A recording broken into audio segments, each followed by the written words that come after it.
పార్వతీపురం మన్యం జిల్లా గుమ్మ లక్ష్మీపురం మండల కేంద్రం టీడీపీ క్యాంపు కార్యాలయంలో ప్రభుత్వ విప్ మరియు MLA Toyaka Jagadeeshwari master athletics క్రీడాకారులను అభినందించారు. ఈ మేరకు ఇటీవల గుంటూరులో జరిగిన మాస్టర్ అథ్లెటిక్స్ వివిధ విభాగాలలో గోల్డ్, సిల్వర్, బ్రాంజ్ మెడల్స్ సాధించిన క్రీడాకారులను శాలువాలతో సన్మానించి అభినందనలు తెలియజేశారు. ఆమె మాట్లాడుతూ వయస్సుతో సంబంధం లేకుండా క్రీడల పోటీలలో పాల్గొనే పతకాలు సాధించడం చాలా ఆనందంగా ఉందని, రానున్న రోజుల్లో మరింత ఉత్తమ ప్రదర్శన కనబరిచి గ్రామానికి, జిల్లాకు, రాష్ట్రానికి మంచి పేరు తీసుకురావాలన్నారు. క్రీడలకు, క్రీడాకారులకు కూటమి ప్రభుత్వం అన్ని విధాల సహాయ సహకారాలు అందిస్తుందని, మరింత ఉన్నతంగా రాణించాలని సూచించారు. ఉమ్మడి జిల్లా master athletics coach CH Ramachandrarao, players Srinivasarao, Mohan Rao, Jayaram, Someswararao, Dorababu, Ramprasad, Chandrarao ఇందులో పాల్గొన్నారు.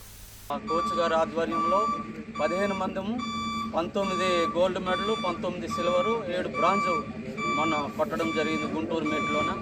అలాగే మాస్టర్స్ అథ్లెటిక్స్లో కూడా అంటే మారథాన్లో కూడా మన కాకినాడలో మన లోముఠా నుండే మొత్తం 10 మంది వెళ్ళడం జరిగింది. అందులో టాప్ 10లో మనోలే మన లోముఠా నుండే ఉన్నాము. ఆ రకంగా హర్యానా, ఢిల్లీ, రాజస్థాను ఆ పక్కపక్కన ఉన్నటువంటి గ్రామస్తులందరూ కూడా మరి ఈ ఆటల్లో మంచి ప్రాధాన్యత కనబరుస్తూ మండలానికే కాదు జిల్లాకి అలాగే మన గ్రామాలకు కూడా మంచి పేరు తీసుకురావడం జరిగింది.